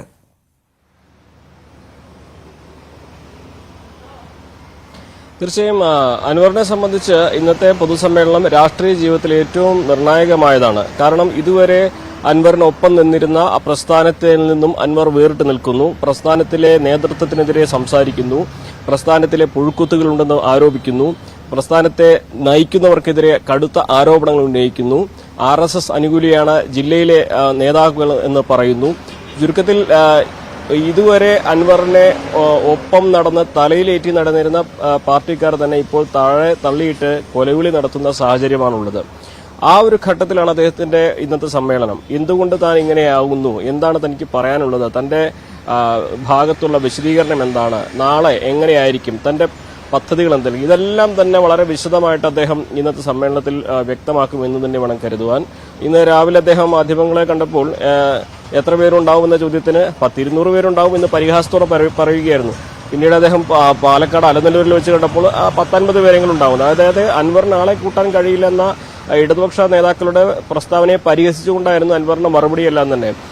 ഇന്നത്തെ പരിപാടിയിൽ അൻവർ എന്താണെങ്കിലും തന്റെ ശക്തി തെളിയിക്കുന്ന വിധത്തിൽ ആളെ കൂട്ടുമെന്നുള്ള കാര്യത്തിൽ സംശയമൊന്നും വേണ്ട. മാത്രമല്ല അൻവറിനെ കേൾക്കാനും തന്റെ വോട്ടർമാരായ അനേകങ്ങൾ വരും എന്ന് ഉറപ്പാണ്. കാരണം ഈ ഒരു സാഹചര്യത്തിൽ അൻവറിനെ സംബന്ധിച്ച് അവിടെ നിലമ്പൂരിൽ തന്നെ കേൾക്കുവാനും കാണുവാനും ആളുകൾ വരുന്നുവെന്ന് തെളിയിക്കേണ്ടത് നിലനിൽപ്പിന്റെ കൂടി ഒരു ആവശ്യമാണ്. മാത്രമല്ല തന്നെ 2 തവണ ജയിപ്പിച്ച വോട്ടർമാരോട് എന്ത് പറയണം എന്ന് അൻവർ തീരുമാനിക്കുമ്പോൾ സ്വാഭാവികമായിട്ടും അതിൽ LDFും UDFും ഉള്ളവരൊക്കെ തന്നെ വരാൻ സാധ്യതയുണ്ട്. UDFിനെ സംബന്ധിച്ച് ഇത് അൻവറിന്റെ ഈ ഒരു മാറ്റം വലിയ ഒരു അവസരമാക്കാനാണ് അവർ രാഷ്ട്രീയമായിട്ട് ഉദ്ദേശിക്കുന്നത്. LDF ആകട്ടെ കഴിഞ്ഞ ദിവസം കൊലവിളി നടത്തുന്ന തരത്തിൽ മുദ്രാവാക്യം വിളിച്ചുകൊണ്ടാണ് അൻവറിനെതിരെ പ്രകടനം നടത്തിയത്. അൻവർ തീപ്പന്തമാകുമെന്ന് വാർത്താ സമ്മേളനത്തിൽ പറഞ്ഞതിന് 1 മണിക്കൂർ കഴിഞ്ഞപ്പോഴേക്കും അൻവറിനെ കോലം കത്തിച്ചുകൊണ്ടാണ് LDF പ്രവർത്തകർ അവരുടെ രോഷം പ്രകടിപ്പിച്ചത്. അത്തരത്തിൽ വലിയ തോതിൽ തന്നെ പ്രതിരോധിക്കാൻ തന്നെയാണ് ഇടതുപക്ഷത്തിന്റെ ഭാഗത്തുള്ള നീക്കം. എല്ലാ തരത്തിലും പ്രതിരോധിക്കുകയും ചെയ്യും. അൻവർ കഴിഞ്ഞ 8 വർഷമായിട്ട് മണ്ഡലത്തിൽ ഒന്നും ചെയ്യാത്തതിന്റെ കാരണം അൻവർ തന്നെയാണ്. അൻവർ CPMന്റെ MLA ആയിരുന്നെങ്കിൽ എപ്പോഴേ രാജിവെക്കാൻ പറഞ്ഞേനെ. അതുപോലെ അൻവർ വിദേശത്ത് പോകുന്നതിന്റെയൊക്കെ നഷ്ടം പാർട്ടിക്കാണ് ഉണ്ടാകുന്നത്. പാർട്ടി കൃത്യമായിട്ട് അറിയിക്കാതെയാണ് ഈ കാര്യങ്ങൾ നടത്തുന്നത്. അതിനപ്പുറം തീവ്ര വലതുപക്ഷ പ്രസ്ഥാനങ്ങളുമായിട്ടാണ് അൻവർ കൈകോർക്കുന്നത്. അതിന്റെ ഭാഗമായിട്ടാണ് ഇത്തരത്തിലുള്ള പ്രസ്താവനകൾ നടത്തുന്നത്. ന്യൂനപക്ഷങ്ങളെ ഒപ്പം നിർത്തുവാൻ വേണ്ടി പാർട്ടിയെ തള്ളി പറയുകയാണ് തുടങ്ങി അതിഗുരുതരമായ ആരോപണങ്ങളാണ് പാർട്ടി അൻവറിനെതിരെ ഉന്നയിക്കുന്നത്. അപ്പോൾ അൻവർ ഇതിനെല്ലാം എന്ത് മറുപടി നൽകുമെന്നുള്ളത് വളരെ CPMനൊപ്പമുള്ള അൻവറല്ല, LDFനൊപ്പമുള്ള അൻവറല്ല, തീർത്തും സ്വതന്ത്രനായ അൻവറാണ്. ആ അൻവറിന് എത്ര പിന്തുണ ഉണ്ടാവും എന്നത് ഇന്ന് വ്യക്തമാകും. ഒന്ന്. മറ്റൊന്ന്, പുതിയ രാഷ്ട്രീയ പാർട്ടി പ്രഖ്യാപനത്തിന്റെ കാര്യം ഇന്നുണ്ടാകാൻ സാധ്യതയുണ്ടോ? കാരണം 1.5 വർഷം കിടപ്പുണ്ട് തെരഞ്ഞെടുപ്പിന്. അൻവറിന് 1.5 വർഷം സമയമുണ്ട്. അൻവറിനൊപ്പം ആരൊക്കെ വരുമെന്ന കാര്യത്തിലൊക്കെ കൃത്യമായ ഒരു വിശകലനത്തിലേക്ക് എത്തേണ്ടി വരും. അതിനുശേഷമുള്ളൊരു പ്രഖ്യാപനം എന്നതിനപ്പുറം ഇന്ന് എടുക്കപ്പെട്ട അത്തരമൊരു സാഹസത്തിലേക്ക് അൻവർ പോവില്ലല്ലോ, അല്ലേ? ഇല്ല, ഒരിക്കലുമില്ല. ഇന്ന് രാഷ്ട്രീയ വിശദീകരണ യോഗം മാത്രമാണ് അൻവർ നടത്താൻ ഉദ്ദേശിക്കുന്നത്. പാർട്ടി പ്രഖ്യാപനമൊക്കെ ഇനിയും വേറെ സമയം ബാക്കി കിടക്കുന്ന കാര്യമാണ്. അൻവർ തന്നെ പറഞ്ഞിരിക്കുന്നത് തനിക്ക് പറയാനുള്ളത് തന്റെ വോട്ടർമാരോട് അറിയിക്കുക, തന്റെ ജനങ്ങളോട് അറിയിക്കുക എന്നുള്ളതാണ്. രണ്ടാമതായിട്ട് അദ്ദേഹം എല്ലാ മണ്ഡലങ്ങളിലും തന്റെ ഈ ആശയങ്ങൾ പ്രചരിപ്പിക്കാൻ താൻ പോകാൻ ഉദ്ദേശിക്കുന്നു. ചില വിഷയങ്ങൾ യുവാക്കളെ ഉദ്ദേശിച്ച്, അതേപോലെ അടിച്ചമർത്തപ്പെടുന്ന ന്യൂനപക്ഷങ്ങൾക്ക് വേണ്ടി അത്തരത്തിൽ ഈ ചില മേഖലകൾ കൃത്യമായി ലക്ഷ്യമിട്ടുകൊണ്ടാണ് അൻവർ ഇനി പ്രചരണം നടത്തുന്നത്. അതിനെതിരെയാണ് ഇപ്പോൾ ഇടതുപക്ഷത്തിന്റെ പ്രതിരോധം നടക്കുന്നത്. മുസ്ലിം ന്യൂനപക്ഷത്തെ ഇടതുപക്ഷത്തിൽ നിന്ന് അകറ്റി തന്നോടൊപ്പം നിർത്തുവാനുള്ള അൻവറിന്റെ നീക്കങ്ങളാണ് ഇതെന്നാണ് ഇടതുപക്ഷത്തിന്റെ വിലയിരുത്തലുള്ളത്. ഇതിപ്പോൾ അൻവർ തുടങ്ങി വെച്ചത് മറ്റു മണ്ഡലങ്ങളിലേക്ക് വ്യാപിക്കാതിരിക്കാനുള്ള ഒരു മുൻകരുതൽ പാർട്ടി ശ്രദ്ധിക്കുന്നുണ്ട്. അല്ലെങ്കിൽ അങ്ങനെ ഒരു ന്യൂനപക്ഷ ധ്രുവീകരണം അൻവറിന്റെ നേതൃത്വത്തിൽ നടക്കുകയാണെങ്കിൽ അത് പാർട്ടിയെ സംബന്ധിച്ച് വലിയ പ്രത്യാഘാതങ്ങൾ എല്ലായിടത്തും ഉണ്ടാക്കുമെന്നതുകൊണ്ട് തന്നെ ഇത് എങ്ങനെ പ്രതിരോധിക്കാമെന്ന കാര്യത്തിലാണ് പാർട്ടിയുടെ പ്രധാനപ്പെട്ട ആലോചനകൾ ഇപ്പോൾ നടക്കുന്നത്. എന്നാണെങ്കിലും ഇന്ന് വൈകുന്നേരം അദ്ദേഹം എന്ത് പ്രസംഗിക്കുന്നു എന്നുള്ളത് തന്നെയാണ് പ്രധാനം.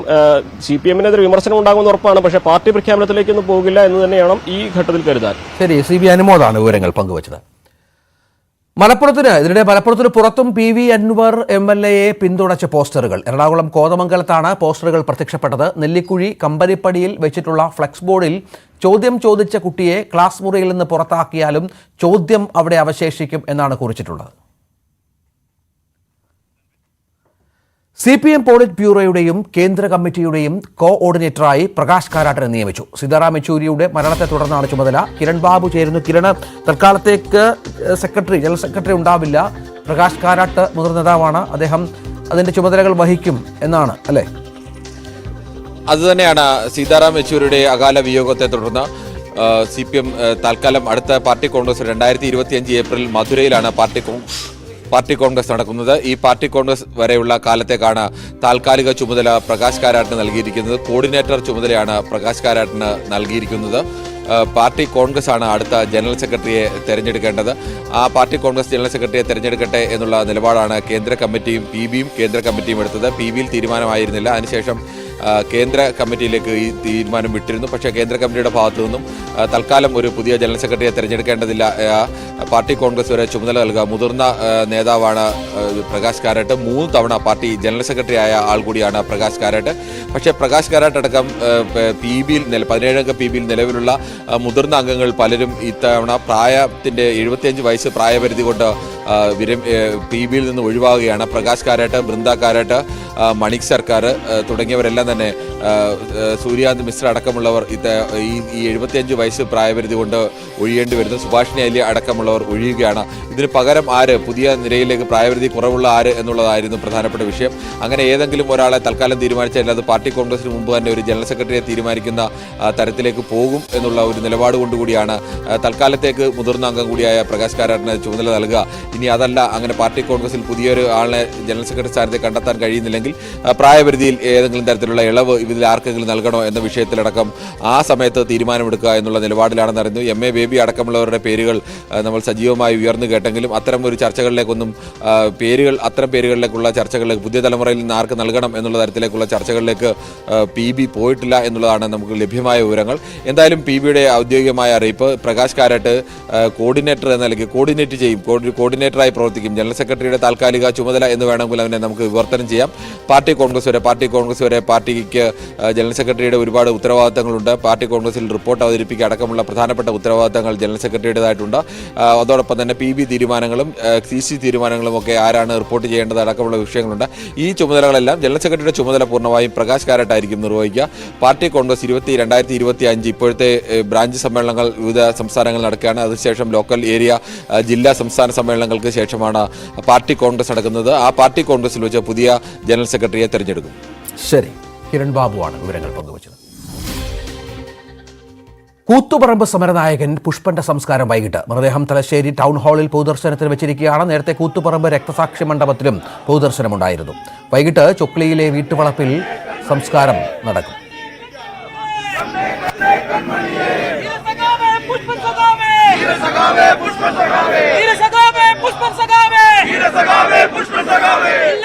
MS സനീഷ് കുമാർ വിവരങ്ങൾ പങ്കുവെക്കും. അനീഷ്, വീരോചിതമായ ഒരു യാത്രയപ്പാണ് നൽകുന്നത് പാർട്ടി, വലിയ സാന്നിധ്യവുമുണ്ട്.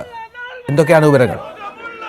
തീർച്ചയായും ഇന്നലെ വൈകുന്നേരം അന്തരിച്ച അദ്ദേഹത്തിന്റെ ഭൗതിക ശരീരം ഇന്നലെ മുഴുവൻ കോഴിക്കോട്ടെ DYFI ആസ്ഥാനത്തായിരുന്നു. ഇതിനുശേഷം രാവിലെ 8 മണിയോടുകൂടിയാണ് അവിടെ നിന്നും വിലാപയാത്ര ആരംഭിച്ചത്. ആദ്യഘട്ടത്തിൽ പ്രധാന പട്ടണങ്ങളിൽ പ്രവർത്തകർക്ക് അന്തിമോപചാരം അർപ്പിക്കാൻ അവസരം നൽകിയ ശേഷം തലശ്ശേരിയിലേക്ക് എത്തിക്കുക എന്നത് ആയിരുന്നു ഉദ്ദേശിച്ചിരുന്നത്. എന്നാൽ പലയിടങ്ങളിലും നിരവധി ആളുകളാണ് പുഷ്പനെ ഒരു നോക്ക് കാണാനായി തടിച്ചു കൂടി നിന്നത്. അതുകൊണ്ട് തന്നെ പലയിടങ്ങളിലും നിർത്തുകയും ചെയ്തു. ഇതിനുശേഷം വടകര, കൊയിലാണ്ടി എന്നിവിടങ്ങളിലൊക്കെ വലിയ പ്രവർത്തകരുടെ കൂട്ടം പുഷ്പനെ കാണാൻ ഉണ്ടായിരുന്നു. പിന്നീട് തലശ്ശേരി ടൗൺ ഹാളിൽ എത്തിച്ച് അവിടുത്തെ ആളുകൾക്ക് അന്തിമോപചാരം അർപ്പിക്കാൻ അവസരം നൽകി. തുടർന്ന് കൂത്തുപറമ്പ് രക്തസാക്ഷി മണ്ഡപത്തിൽ ആണ് പൊതുദർശനം നടന്നത്. പിന്നീട് ഇപ്പോൾ ചൊക്ലിയിലേക്ക് ഭൗതിക ശരീരം കൊണ്ടുപോയിരിക്കുന്നു. അല്പസമയത്തിനുള്ളിൽ ചൊക്ലിയിലെ വീട്ടുവളപ്പിലേക്ക് എത്തിക്കും. അവിടെ ആണ് പിന്നീടുള്ള പൊതുദർശനം നടക്കുക. വൈകുന്നേരം 5:00 സംസ്കാര ചടങ്ങുകളും നടക്കും. എന്തായാലും പാർട്ടിയുടെ ജീവിച്ചിരിക്കുന്ന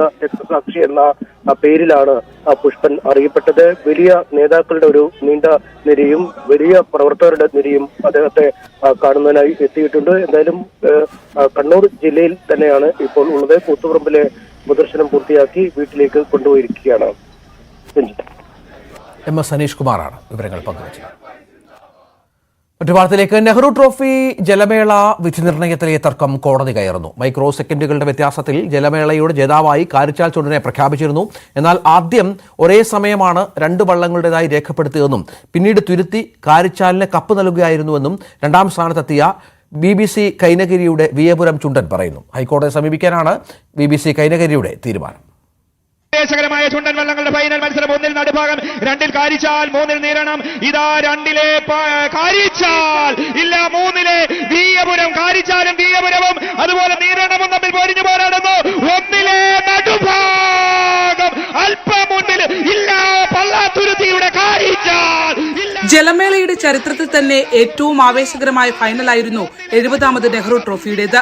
നഗ്നനേത്രങ്ങൾ കൊണ്ട് തിരിച്ചറിയാൻ പോലും കഴിയാത്ത വിധം നടുഭാഗവും വിയപുരവും നിരണവും കാരിച്ചാലും ട്രാക്കിൽ ഒപ്പത്തിനൊപ്പം. ഒടുവിൽ ഫോട്ടോ ഫിനിഷിൽ കാരിച്ചാലിന് വിജയം. ഇവിടെ വിജയിക്കുക ഇതാ വിയപുരം. ഇല്ല PBCയുടെ കാരിച്ചാൽ. ഗ്യാലറികളിൽ ഇരുന്ന് നോക്കിയാൽ ആര് വിജയിച്ചെന്ന് പറയാൻ പോലും ആകാത്ത മത്സരം. PBCയുടെ കാരിച്ചാലും BBC കൈനഗിരിയുടെ വിയപുരവും വിജയിച്ചെന്ന 2 ക്ലബിന്റെയും ആരാധകരും ഭരണസമിതിയും വിശ്വസിച്ചു. ആദ്യം ഫലം ഒരുപോലെ രേഖപ്പെടുത്തി. മിനിറ്റുകളുടെ വ്യത്യാസത്തിൽ രണ്ടാമത്തെ ഫലം. 5 മില്ലി സെക്കൻഡുകളിൽ വിയപുരത്തെ പിന്നിലാക്കി കാരിച്ചാൽ കപ്പുയർത്തി. തുടക്കത്തിൽ ഒരേപോലെ ഫലം രേഖപ്പെടുത്തിയതും പിന്നീട് മാറിമറിഞ്ഞതും വലിയ തർക്കത്തിലേക്ക് എത്തിച്ചു. മത്സരം അട്ടിമറിക്കപ്പെട്ടതായാണ് BBC കൈനഗിരിയുടെ ആരോപണം. ബുദ്ധിമുട്ട് തോന്നുന്നു. ഞങ്ങളുടെ പിള്ളേർ അതുപോലെ കഷ്ടപ്പെട്ട് വളരെ മാസങ്ങളായിട്ട് ഞങ്ങൾ കഷ്ടപ്പെട്ടു. ആദ്യത്തെ കളി മാറ്റിവെച്ചു. പിന്നീട് വന്ന് വീണ്ടും സാമ്പത്തിക ബുദ്ധിമുട്ടും വിഷമങ്ങളും ഉണ്ടായി. പല സുഹൃത്തുക്കളും സഹായിച്ചു. ഇവിടെ നിൽക്കുന്ന നമ്മുടെ കമ്മിറ്റിക്കാരെല്ലാവരും തന്നെ അവരാൽ കഴിയുന്നത് സ്വർണ്ണം എടുത്ത് വിറ്റവരുണ്ട്. അല്ല, അതുപോലെ തന്നെ പല രീതിയിൽ പൈസ സമാഹരിച്ചിട്ടാണ് ഞങ്ങൾ വീണ്ടും രണ്ടാമത് ഈ ഫീൽഡിലേക്ക് വന്നത്. അപ്പോൾ അങ്ങനെ വന്ന ആ പിള്ളേരുടെ വീറും വാശിയും ഇല്ലാതാക്കുന്ന ഒരവസ്ഥയിലേക്ക് പോകാനാണ് ഞങ്ങളത് സമ്മതിക്കില്ല. കാരണം ഞങ്ങൾ അതിൻ്റെ ഏത് നിയമ നടപടിക്കും പോകും. ഫൈനലിലെ സ്റ്റാർട്ടിംഗിൽ വീഴ്ച സംഭവിച്ചുവെന്ന് കാട്ടി കുമരകം ടൗൺ ബോട്ട് ക്ലബ്ബ് കളക്ടർക്ക് പരാതി നൽകിയിട്ടുണ്ട്. സ്റ്റാർട്ടിംഗ് സമയത്ത് മറ്റൊരു ബോട്ട് ട്രാക്കിന് സമീപം എത്തിയിരുന്നുവെന്നും തുഴയുയർത്തി റെഡിയല്ലെന്ന് പറഞ്ഞിട്ടും ഫൈനൽ ആരംഭിച്ചുവെന്നുമാണ് പരാതി. ഇതുമായി ബന്ധപ്പെട്ട വീഡിയോയും ക്ലബ്ബ് പരാതിക്കൊപ്പം നൽകിയിട്ടുണ്ട്. അതേസമയം അത്യാധുനിക സാങ്കേതിക വിദ്യ ഉപയോഗിച്ചുള്ള വിധി നിർണയമാണ് ഉണ്ടായതെന്ന് NDBRും ജില്ലാ കളക്ടർ അലക്സ് വർഗീസും പറഞ്ഞു. വിയപുരത്തിന്റെ പരാതി ലഭ്യമായാൽ തുടർ നടപടി സ്വീകരിക്കുമെന്നും അദ്ദേഹം കൂട്ടിച്ചേർത്തു. ഒളിമ്പിക്സിലടക്കം ഉപയോഗിക്കുന്ന സാങ്കേതിക വിദ്യ എന്ന് പറയുമ്പോഴും ഫോട്ടോ ഫിനിഷിൽ എന്താണ് സംഭവിച്ചതെന്ന് പരാതിക്കാരെ ബോധ്യപ്പെടുത്താൻ സംഘാടകർക്കായില്ല. ഇത് സംഘർഷത്തിലേക്കും നയിച്ചു. വിവാദങ്ങൾ ചൂടുപിടിച്ചതോടെ 70ാമത് നെഹ്റു ട്രോഫിയുടെ വിജയിയെ ചൊല്ലിയുള്ള പോരാട്ടം കോടതി കയറുമെന്ന ഉറപ്പായി. ന്യൂസ് 18 ആലപ്പുഴ. ബലാത്സംഗ കേസിൽ പ്രതിയായ നടൻ സിദ്ദിഖിനെ പിടികൂടാതെ പോലീസ്. ലുക്കൌട്ട് നോട്ടീസ് ഇറക്കിയ ശേഷം 6 തവണ സിദ്ദിഖ് ഒളിയിടം മാറി. പോലീസ് നഗരത്തിൽ തിരയുമ്പോൾ സത്യവാങ്മൂലം ഒപ്പിടാൻ അഭിഭാഷകന്റെ ഓഫീസിലെത്തി. നഗരത്തിലുണ്ടായിരുന്ന പ്രതിയെ പോലും പോലീസിന് കണ്ടെത്താനായിട്ടില്ല. സിദ്ദിഖിന്റെ ഹർജി നാളെ സുപ്രീം കോടതി പരിഗണിക്കും. നവമി ചേരുകയാണ്. നവമി, പോലീസിന്റെ മൂക്കിന് കീഴിലാണ്, പോലീസിന്റെ ചുറ്റുവട്ടത്താണ്, പോലീസിൽ എത്തിപ്പിടിക്കാവുന്ന അകലത്തിൽ മാത്രമാണ് സിദ്ദിഖ്. പക്ഷെ അപ്പോഴും അറസ്റ്റിലേക്ക് കാര്യങ്ങൾ പോകാത്തത് ഒത്തുകളി എന്ന് സംശയിച്ചാൽ അതിൽ ന്യായമുണ്ടാകുമല്ലോ. രഞ്ജിത്ത്, തീർച്ചയായും പോലീസിന്റെ ഒരു ഒത്തുകളി, അതായത് സിദ്ദിഖിനെ പിടികൂടണ്ട എന്ന് പോലീസിന്റെ ഒരു തീരുമാനമായി തന്നെ നമുക്ക് കണക്കാക്കാം. അല്ല എന്നുണ്ടെങ്കിൽ ഈ അഭിഭാഷകന്റെ, ഈ സുപ്രീം കോടതിയിൽ ഹർജി കൊടുക്കുമ്പോൾ അഭിഭാഷകന്റെ ഓഫീസിലെത്തി ഒപ്പിടാൻ പോലും സിദ്ദിഖ് കൊച്ചിയിൽ നിന്നാണ് അഭിഭാഷകന്റെ വീട്ടിലേക്ക് പോയത്. അതിനർത്ഥം ഈ പോലീസിന്റെ ഒരു തിരച്ചിൽ അത് ഒരു ഇരുട്ടിൽ തപ്പുകയാണെന്ന് നമുക്ക് തീർച്ചയായും പറയാൻ പറ്റും. മറ്റൊരു കാര്യം, ഈ അന്വേഷണ സംഘത്തിന് മേൽ ഈ ഉന്നതരുടെ ചില സമ്മർദ്ദമുണ്ടെന്നുള്ള വിവരം കൂടി ലഭ്യമാകുന്നുണ്ട്. അതായത് സിദ്ദിഖിനെ തൽക്കാലം അറസ്റ്റ് ചെയ്യേണ്ട, സുപ്രീം കോടതിയുടെ ഒരു വിധി കൂടി വന്നതിന് ശേഷം സിദ്ദിഖിന്റെ അറസ്റ്റ് മതി എന്ന തരത്തിൽ അന്വേഷണ ഉദ്യോഗസ്ഥർക്ക് മേൽ സമ്മർദ്ദം ഉന്നതരുടെ ഭാഗത്തു നിന്നും ഉണ്ടാകുന്നു. അതുകൊണ്ട് തന്നെയാണ് സിദ്ദിഖിനെ പിടികൂടാത്തത്.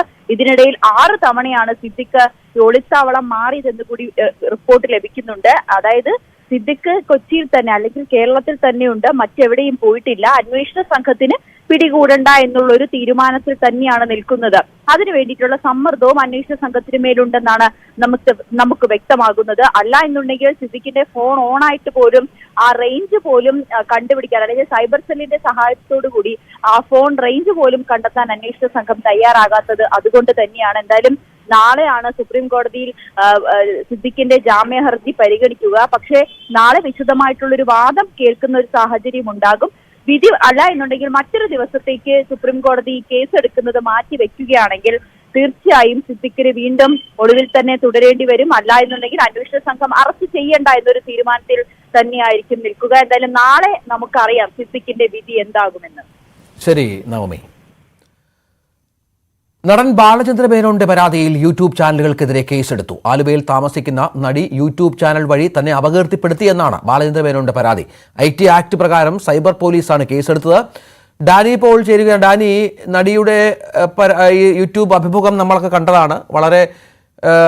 വളരെ അധികം ആരോപണങ്ങളാണ് അവർ നടനെതിരെ ഉന്നയിച്ചത്. ഇതിനെതിരെ നിയമ നടപടിക്ക് ഒരുങ്ങുകയാണ്, നിയമ നടപടിയിലേക്ക് പോവുകയാണ് ബാലചന്ദ്ര മേനോൻ. എന്തൊക്കെയാണ് വിവരങ്ങൾ?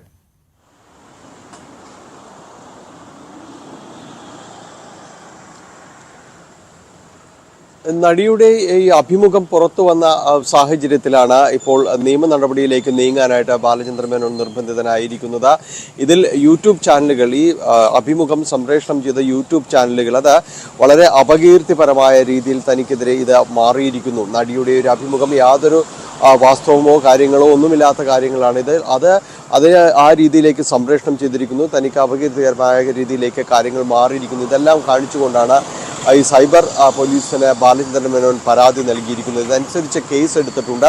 ഇതിൽ ഈ സംപ്രേഷണം ചെയ്ത യൂട്യൂബ് ചാനലുകളുടെ അതിൻ്റെ കണ്ടന്റുകൾ പരിശോധിച്ച ശേഷമാണ് ഏതെല്ലാം ചാനലുകൾക്കെതിരെയാണ് ഇത് ഷെയർ ചെയ്തിരിക്കുന്ന, അല്ലെങ്കിൽ ഇതിൽ പ്രക്ഷേപണം ചെയ്തിരിക്കുന്ന ഏതെല്ലാം ചാനലുകൾക്കെതിരെ എന്തെല്ലാം രീതിയിലാണ് ഇനിയിപ്പോൾ അടുത്ത വകുപ്പുകൾ പ്രകാരം കേസുമായി മുന്നോട്ട് പോകേണ്ടത് എന്നതടക്കമുള്ള കാര്യങ്ങൾ വരും സമയത്ത് തീരുമാനിക്കും എന്നാണ് അറിയിച്ചിരിക്കുന്നത്. അതോടൊപ്പം ബാലചന്ദ്ര മേനോൻ കഴിഞ്ഞ ദിവസം DGPക്ക് പരാതി നൽകിയിരിക്കുന്നു. അതിൽ പ്രധാനമായി പറഞ്ഞിരിക്കുന്നത് ഈ നടിയുടെ അഭിഭാഷകൻ, അതായത് ഈ ആലുവയിൽ താമസിക്കുന്ന നടി മറ്റ് പലർക്കെതിരെയും തന്നെയും പരാതി പറഞ്ഞിട്ടുണ്ട്. പലർക്കെതിരെയും തന്നെ ആ പരാതി പറഞ്ഞതിൻ്റെ അടിസ്ഥാനത്തിൽ അവർക്കെതിരെ കേസ് വന്നിരിക്കുന്നു. നടൻ മുകേഷ് അടക്കമുള്ളവരെ ഇതെല്ലാം തന്നെ ഈ കേസുമായി ബന്ധപ്പെട്ടുകൊണ്ട് അറസ്റ്റ് ചെയ്യുകയും ജാമ്യത്തിൽ വിടുകയും എല്ലാം ചെയ്തിട്ടുണ്ട്. അപ്പോൾ ഇതുമായി ബന്ധപ്പെട്ടുകൊണ്ട് തന്നെ ഈ നടിയുടെ അഭിഭാഷകൻ തൻ്റെ ഭാര്യയുടെ മൊബൈൽ ഫോണിൽ വിളിക്കുകയും വരും ദിവസങ്ങളിൽ 3 പരാതികൾ ബാലചന്ദ്ര മേനോനെതിരെ ഇതുമായി ബന്ധപ്പെട്ടുകൊണ്ട് 3 ലൈംഗിക പരാതികൾ വരും എന്ന് തന്നെ, പീഡന പരാതികൾ വരുമെന്ന് തന്നെ പറയുകയും ചെയ്തിരുന്നു. അതിനടുത്ത ദിവസമാണ് നടിയുടെ സോഷ്യൽ മീഡിയയിൽ ഒരു പോസ്റ്റ് ഇത് സംബന്ധിച്ച് വരികയും ചെയ്തിരുന്നു. പിന്നീട് ഇപ്പോൾ മറ്റ് യൂട്യൂബ് ചാനലുകൾ വഴി അടക്കമുള്ള കാര്യങ്ങൾ വന്നിരിക്കുന്നത് നമുക്കറിയാം. അപ്പോൾ ഇത്തരം കാര്യങ്ങൾ ചൂണ്ടിക്കാണിച്ചുകൊണ്ട് ഇങ്ങനെ ഒരു ഭീഷണി തനിക്ക് വന്നിരിക്കുന്നു എന്നതെല്ലാം തന്നെ ചൂണ്ടിക്കാണിച്ചുകൊണ്ട് ഇത് ബോധപൂർവമായ ചിലരുടെ ശ്രമമാണ്, പണം തട്ടാനുള്ള ചില വക്രബുദ്ധികളുടെ ശ്രമമാണെന്നതടക്കമുള്ള കാര്യങ്ങൾ ചൂണ്ടിക്കാണിച്ചുകൊണ്ടാണ് ബാലചന്ദ്ര മേനോൻ DGPക്ക് പരാതി നൽകിയിരിക്കുന്നത്. ഇതുമായി ബന്ധപ്പെട്ടുകൊണ്ടുള്ള മറ്റു നടപടികളടക്കം പുരോഗമിക്കുകയാണ്. അതിനിടയിലാണ് ഈ യൂട്യൂബ് ചാനലുകളിൽ പ്രസിദ്ധീകരിച്ച നടിയുടെ അഭിമുഖം പ്രസിദ്ധീകരിച്ച യൂട്യൂബ് ചാനലുകൾക്കെതിരെ സൈബർ പോലീസ് ഇപ്പോൾ കേസെടുത്തിരിക്കുകയും ചെയ്യുന്നത്. താനടക്കമുള്ള കോൺഗ്രസിലെ പല മുഖങ്ങളും മുഖ്യമന്ത്രി സ്ഥാനാർത്ഥിയാകാൻ യോഗ്യതയുള്ളവരെന്ന് കെ മുരളീധരൻ. മുഖ്യമന്ത്രി സ്ഥാനാർത്ഥിയെ ഉയർത്തിക്കാണിച്ചല്ല കോൺഗ്രസ് തെരഞ്ഞെടുപ്പിനെ നേരിടുക. ജയിച്ചു വരുന്ന MLA-മാർ കൂട്ടായി തീരുമാനിക്കും. സതീശനും രമേശ് ചെന്നിത്തലയും മുരളീധരനുമെല്ലാം അതിനർഹരാണെന്നും മുരളീധരൻ പറഞ്ഞു. മുഖ്യമന്ത്രി സ്ഥാനാർത്ഥിയായിട്ട് കോൺഗ്രസ് അല്ലെങ്കിൽ UDF ഉയർത്തിക്കാണിക്കുന്നത് ആരെയായിരിക്കും? അതിലൊരു ആശയക്കുഴപ്പം അല്ല, ഞങ്ങൾക്ക് അതിൽ ആശയക്കുഴപ്പമൊന്നുമില്ല. സാധാരണ രീതിയിൽ ഞങ്ങളുടെ MLA-മാർ കൂടിയിട്ടാണ് പാർട്ടി നേതാവിനെ തിരഞ്ഞെടുക്കാറുള്ളത്. അപ്പോൾ ഹൈക്കമാൻഡാണ് പ്രഖ്യാപിക്കുന്നതെങ്കിലും സാധാരണ രീതിയിൽ ഹൈക്കമാൻഡ് അനുവർത്തിക്കുന്ന നയം MLA-മാരുമായി പേഴ്സണലായിട്ട് കൂടിയാലോചിച്ച് പാർട്ടി നേതാവിനെ നിശ്ചയിക്കുക എന്നുള്ളതാണ്. ഇപ്പം ഞാൻ 2 തവണ പാർലമെൻ്ററി പാർട്ടിയിൽ അംഗമായിരുന്നല്ലോ MLA എന്നുള്ള നിലയ്ക്ക്.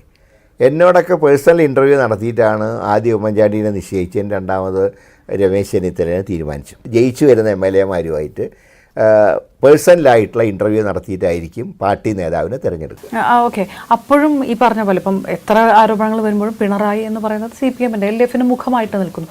അങ്ങനെ ഒരു മുഖം മത്സരത്തിന് വേണ്ടേ? അല്ല, ആരുടെ മുഖങ്ങളാണ് മോശം? VD സതീശൻ്റെ മുഖത്തിന് എന്താ കുഴപ്പം? എന്താ രമേശ് ചെന്നിത്തലയുടെ എന്താ മോശം? എന്താ ഞങ്ങളുടെ മുഖത്തിനൊക്കെ എന്താ കുഴപ്പം? എന്താ അതൊക്കെ ആ നേരം വരുമ്പോൾ ആലോചിക്കുക. MLA-മാർ ആരുടെ കൂടെയാണ് നിൽക്കുന്നത് അന്ന് തീരുമാനിച്ചാൽ മതിയല്ലോ. ഇനി പാർട്ടി പറയുന്നത് പോലെ എടുത്തിയാളാനില്ലെന്നും മുരളീധരൻ പറഞ്ഞു. പറയുന്നിടത്ത് മത്സരിക്കാനില്ല, തനിക്ക് കൂടി ശരിയെന്ന് ബോധ്യമുള്ളതേ ചെയ്യുമെന്നും മുരളീധരൻ തുറന്നടിച്ചു. വട്ടിയൂർക്കാവിൽ മത്സരിക്കുന്നതിനെക്കുറിച്ച് ഇപ്പോൾ ചിന്തിക്കുന്നില്ലെന്നും കെ മുരളീധരൻ പറഞ്ഞു. News 18 Q18-ലായിരുന്നു കെ മുരളീധരന്റെ പ്രതികരണം.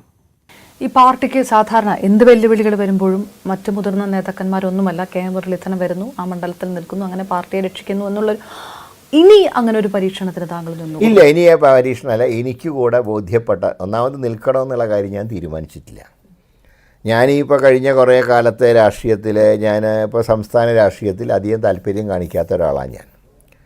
പക്ഷേ ഇനി എന്ത് വേണമെന്നുള്ളത് പാർട്ടി തീരുമാനിക്കുമ്പോൾ അതിൽ എനിക്ക് കൂടെ സ്വീകാര്യമാണെങ്കിൽ മാത്രമേ ഞാനൊരു മത്സരത്തിലേക്ക് പോവുകയുള്ളൂ. അല്ലെങ്കിൽ പാർട്ടിക്ക് വേണ്ടി പ്രവർത്തിക്കും. അതല്ലാതെ മത്സരിക്കണമെന്ന് ഒരു നിർബന്ധം എനിക്കില്ല. പിന്നെ തിരുവനന്തപുരത്ത് തലസ്ഥാനമാണ്. വട്ടിയൂർക്കാവിൽ ഒരുപാട് വർഷം, ഞാൻ 8 വർഷം MLA ആയിരുന്നു. അതുകൊണ്ട് ആ നിയോജകമണ്ഡലമായിട്ട് ഇഴുകിച്ചേർന്ന് ഇപ്പോഴും നിൽക്കുന്നു. അതിൻ്റെ അർത്ഥം മത്സരിക്കണം എന്നല്ല. മത്സരിക്കേണ്ട ഒരു ഘട്ടം വരുമ്പോൾ പല കാര്യങ്ങൾ ആലോചിക്കാനുണ്ട്. അതിപ്പോൾ ആലോചിക്കുന്നില്ല. വട്ടിയൂർക്കാവിൽ പക്ഷേ ഫോക്കസ് ചെയ്യുകയാണല്ലോ. വട്ടിയൂർക്കാവിൽ ഞാനുണ്ട്. അതിപ്പോൾ ഞാൻ എന്നും ഉണ്ടാവും അവിടെ. ആ കാര്യത്തിൽ സംശയമൊന്നുമില്ല. അതൊരു കുടുംബ ബന്ധമാണ്. ആ ബന്ധം എന്നും ഉണ്ടാവും. പക്ഷേ മത്സരിക്കണോ വേണ്ടേ എന്നുള്ള ഒരു അവസ്ഥയിലേക്ക് ഞാനിപ്പോൾ എത്തിയിട്ടില്ല. അങ്ങനെ മനസ്സിലില്ല. അങ്ങനെ ഇപ്പോൾ മനസ്സിലില്ല. AK ശശീന്ദ്രൻ മന്ത്രിസ്ഥാനം ഒഴിയുമോ എന്നതിൽ ആകാംക്ഷ ഉയരുന്നു. NCP-യിലെ മുൻധാരണ പ്രകാരം 2.5 വർഷം പിന്നിടുമ്പോൾ തോമസ് കെ തോമസ് മന്ത്രിയാകേണ്ടതാണ്. എന്നാൽ മന്ത്രിപദം ഒഴിയുന്നതിൽ ശശീന്ദ്രന് താല്പര്യമില്ല എന്ന സൂചനകൾ പുറത്തുവരികയാണ്. മന്ത്രിസ്ഥാനം നഷ്ടമായാൽ പാർട്ടി അധ്യക്ഷ സ്ഥാനം ശശീന്ദ്രൻ ലക്ഷ്യം വെക്കുന്നുണ്ട്. നീക്കം വിജയിച്ചാൽ PC ചാക്കോ അധ്യക്ഷ സ്ഥാനത്ത് നിന്ന് തെറിക്കും. ഉദയനിധി സ്റ്റാലിൻ തമിഴ്നാട് ഉപമുഖ്യമന്ത്രി കള്ളപ്പണം വെളുപ്പിക്കൽ കേസിൽ ജാമ്യം ലഭിച്ച V. സെന്തിൽ ബാലാജി മന്ത്രിസഭയിലേക്ക് തിരികെത്തും. വൈകിട്ട് 3:30 രാജ്ഭവനിലാണ് സത്യപ്രതിജ്ഞ. Doctor Govi Chezhiaan, R. Rajendran, SM Nasar എന്നിവരും മന്ത്രിസഭയിലേക്ക് എത്തും.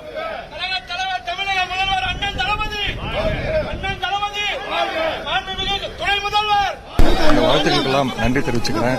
நிறைய பேர் விமர்சனம் வச்சிருக்கிறாங்க. அந்த விமர்சனங்களுக்கும் சேர்த்து என்னுடைய நன்றியை நான் தெரிவிச்சுக்கிறேன்.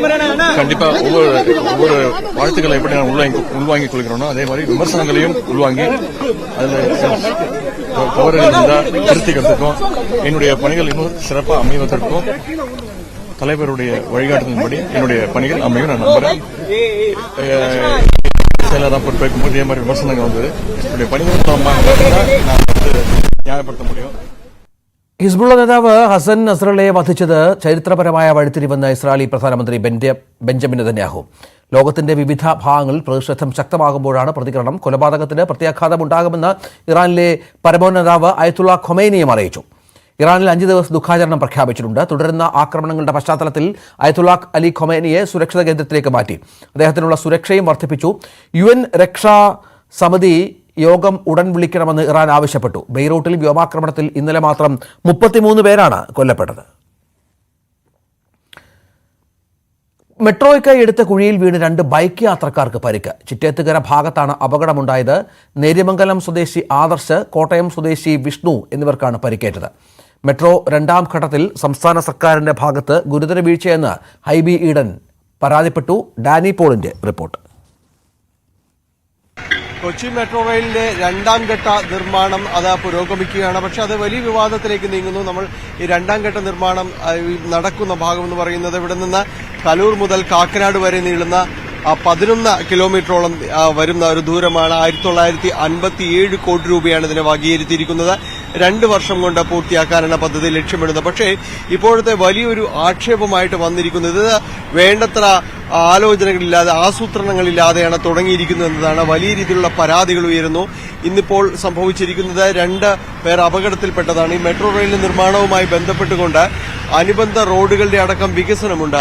ചുറ്റുപാടുമുള്ള റോഡുകൾ, കാനകളുടെ നിർമ്മാണം, അങ്ങനെ അനുബന്ധ വികസന പദ്ധതികൾ, റോഡ് വികസനത്തിന്റെ ഭാഗമായി കുഴിച്ച കുഴിയിൽ വീണാണ് 2 പേർക്ക്, 2 വിദ്യാർത്ഥികൾക്ക് ഇന്ന് സാരമായ രീതിയിൽ പരിക്ക് പറ്റിയത്. ഇരുവരെയും കോട്ടയം മെഡിക്കൽ കോളേജിൽ, കോട്ടയം സ്വദേശികളായ ഇവരെ കളമശ്ശേരി മെഡിക്കൽ കോളേജിൽ പ്രവേശിപ്പിച്ചിരിക്കണം. അങ്ങനെ അപകടമുണ്ടാകുന്നു. ഇതിനെല്ലാം പ്രധാന കാരണമായി പറയുന്നത് ആവശ്യത്തിന് വേണ്ട മുന്നൊരുക്കങ്ങളില്ലാതെ തുടങ്ങിയിരിക്കുന്ന അനുബന്ധ നിർമ്മാണ പ്രവർത്തനങ്ങൾ പൂർത്തീകരിക്കേണ്ട സമയമായിരിക്കുന്നു. പക്ഷെ അതൊന്നും കൃത്യമായി നടക്കുന്നില്ല എന്നതാണ് ഇതിന് പണം ലഭിക്കാത്തതായി ഒരു കാരണമായി ചൂണ്ടിക്കാണിക്കുമ്പോൾ, എന്നാൽ അതല്ല, ആസൂത്രണമില്ലായ്മയാണ് ഇതിന്റെ പ്രധാന കാരണമെന്ന് ഹൈബി ഈഡൻ MP ആരോപിക്കുകയും ചെയ്തു. മുഴുവൻ ഗുരുതരമായ ഗതാഗത കുരുക്കിന് കാരണമായിട്ടുള്ളത് മെട്രോ റെയിലാണ്, ഈ സർക്കാരാണ്. പണമില്ല എന്ന് പറഞ്ഞുകൊണ്ട് ഇത് ഒഴിച്ചുകൂടാൻ സാധിക്കില്ല. കാരണം സെസ് ഇനത്തിൽ വലിയ തോതിൽ പെട്രോൾ ഡീസൽ സെസ് ഏർപ്പെടുത്തിയിട്ടുള്ളത് ഇതുപോലുള്ള പദ്ധതികൾക്ക് വേണ്ടിയിട്ടാണ്. ആ പദ്ധതികൾക്ക് പണം ചെലവഴിക്കാൻ വേണ്ടിയിട്ടാണ്. ഞാൻ നിങ്ങളോട് പറയുന്നു, ഈ പ്രശ്നം പരിഹരിച്ചില്ല എങ്കിൽ അടിയന്തരമായി 25 കോടി രൂപയെങ്കിലും ഈ റോഡ് നിർമ്മാണത്തിന് വേണ്ടി അനുവദിച്ചില്ല എങ്കിൽ വലിയ ഗുരുതരമായ ജനകീയ പ്രക്ഷോഭം, ഇത് ഒരു രാഷ്ട്രീയ പാർട്ടികളും നടത്താൻ പോകുന്നതല്ല, ജനങ്ങൾ നിയമം കയ്യിലെടുക്കുന്ന തരത്തിലേക്ക് ഇത് കടന്നുപോകും. ഒരു രോഗിക്ക് ആ ചികിത്സയ്ക്ക് പോലും ആംബുലൻസിൽ കടന്നുപോകാൻ സാധിക്കാത്ത അത്രയും ഗുരുതരമായ ട്രാഫിക് ഗതാഗത കുരുക്കി നഗരത്തിൽ സംജാതമായിട്ടുള്ളത് യാതൊരു പ്ലാനിങ്ങും ഇല്ലാതെ 2ാം ഘട്ടം ആരംഭിച്ചു എന്നുള്ളതാണ്. വിവാദങ്ങൾ വലിയ രീതിയിൽ തന്നെ തുടരുമ്പോഴും ഇതിന്റെ നിർമ്മാണം ഒരു ഭാഗത്ത് പുരോഗമിക്കുന്നുണ്ട്. എന്നാൽ അത് നാട്ടുകാർക്ക് വലിയ രീതിയിലുള്ള അസൌകര്യങ്ങൾ സൃഷ്ടിക്കുന്നു എന്ന് പറയുന്ന ആവശ്യത്തിലുള്ള ട്രാഫിക് പോലീസിനെയോ ട്രാഫിക് വാർഡന്മാരെയോ നിയമിക്കുന്നില്ല എന്ന പരാതി ഉയരുന്നു. പൊതു പ്രവൃത്തി ദിനങ്ങളിൽ വലിയ രീതിയിലുള്ള ഗതാഗത ക്ലേശത്തിനടക്കം കാരണമാകുന്നുവെന്ന പരാതികളടക്കം നിലനിൽക്കുന്നുണ്ട്. എന്തായാലും വലിയ രീതിയിലുള്ള പ്രതിഷേധ പരിപാടികളിലേക്കടക്കം കോൺഗ്രസ് ഉൾപ്പെടെയുള്ളവർ നീങ്ങുന്നുണ്ട്. അതിനിടയിലും നിർമ്മാണ പ്രവർത്തനങ്ങൾ പുരോഗമിക്കുന്നു. കാക്കനാട് ഇൻഫോ പാർക്ക് വരെ നീളുന്ന 2ാം ഘട്ടത്തോടുകൂടി കൊച്ചി മെട്രോ വലിയൊരു കുതിപ്പ് നടത്തുമെന്നാണ് KMRL പറയുന്നത്. പക്ഷേ പരാതികൾ പരിഹരിച്ച് മുന്നോട്ട് കൊണ്ടുപോയാൽ മാത്രമേ അതിന് വലിയ നിറം പകരാൻ കഴിയുകയുള്ളൂ. കൊച്ചിയിൽ നിന്ന് ക്യാമറമാൻ മനോജിനൊപ്പം ജാനിപ്പോൾ, ന്യൂസ് 18. തിരുവനന്തപുരത്ത് 2 പേർക്ക് കൂടി അമീബിക് മസ്തിഷ്ക ജ്വരം സ്ഥിരീകരിച്ചു. തിരുവല്ല സ്വദേശിയായ 35-കാരിക്കും കാഞ്ഞിരംകുളം സ്വദേശി 27-കാരിക്കുമാണ് രോഗം സ്ഥിരീകരിച്ചത്. കഴിഞ്ഞ ദിവസമാണ് നാവായിക്കുളം സ്വദേശിയായ +2 വിദ്യാർത്ഥിക്ക് രോഗം സ്ഥിരീകരിച്ചത്. 2 മാസത്തിനിടയിൽ 14 പേർ തിരുവനന്തപുരം മെഡിക്കൽ കോളേജിൽ നിരീക്ഷണത്തിലായിട്ടുണ്ട്. നാവായിക്കുളം മാടൻകാവ് കുളത്തിൽ കുളിച്ചതിന് ശേഷമാണ് +2 വിദ്യാർത്ഥിക്ക് രോഗം സ്ഥിരീകരിക്കുന്നത്. ഇടുക്കി ചിന്നക്കനാലിൽ വീണ്ടും കാട്ടാന ആക്രമണം. 301 സമീപം ചക്കക്കൊമ്പൻ ഷെഡ് തകർത്തു. ഐസക് വർഗീസിന്റെ ഷെഡാണ് ഇന്നലെ രാത്രിയിൽ ചക്കക്കൊമ്പൻ തകർത്തത്. സമീപവാസികൾ ചേർന്ന് പടക്കം പൊട്ടിച്ച് ആനയെ തുരത്തി. ഇന്നലെ ആനയിറങ്കലിലെ റേഷൻ കടയും ചക്കക്കൊമ്പൻ തകർത്തിരുന്നു. നാട്ടുകാർ ആനയെ തുരുത്തിയതിനു ശേഷമാണ് വനംവകുപ്പ് അധികൃതർ നടപടി സ്വീകരിച്ചത്. സ്വർണം വെള്ളി നിരക്കുകൾ. കവിത ഗോൾഡ് ആൻഡ് ഡയമണ്ട്സ് ഇന്നത്തെ സ്വർണം വെള്ളി നിരക്കുകൾ നിങ്ങൾക്കായി സമർപ്പിക്കുന്നത് Kavitha gold and diamonds. Choose your special. സ്വർണം 22 ക്യാരറ്റ് ഗ്രാമിന് 7070, പവന് 56,560. സ്വർണം 18 ക്യാരറ്റ് ഗ്രാമിന് 5870, പവന് 46,960. വെള്ളി ഗ്രാമിന് 98, കിലോയ്ക്ക് 98,000. കവിത ഗോൾഡ് ആൻഡ് ഡയമണ്ട്സ് ഇന്നത്തെ സ്വർണം വെള്ളി നിരക്കുകൾ നിങ്ങൾക്കായി സമർപ്പിക്കുന്നത് Kavitha gold and diamonds. Choose your special. പകൽ വാർത്ത പൂർണ്ണമാവുകയാണ്. നമസ്കാരം.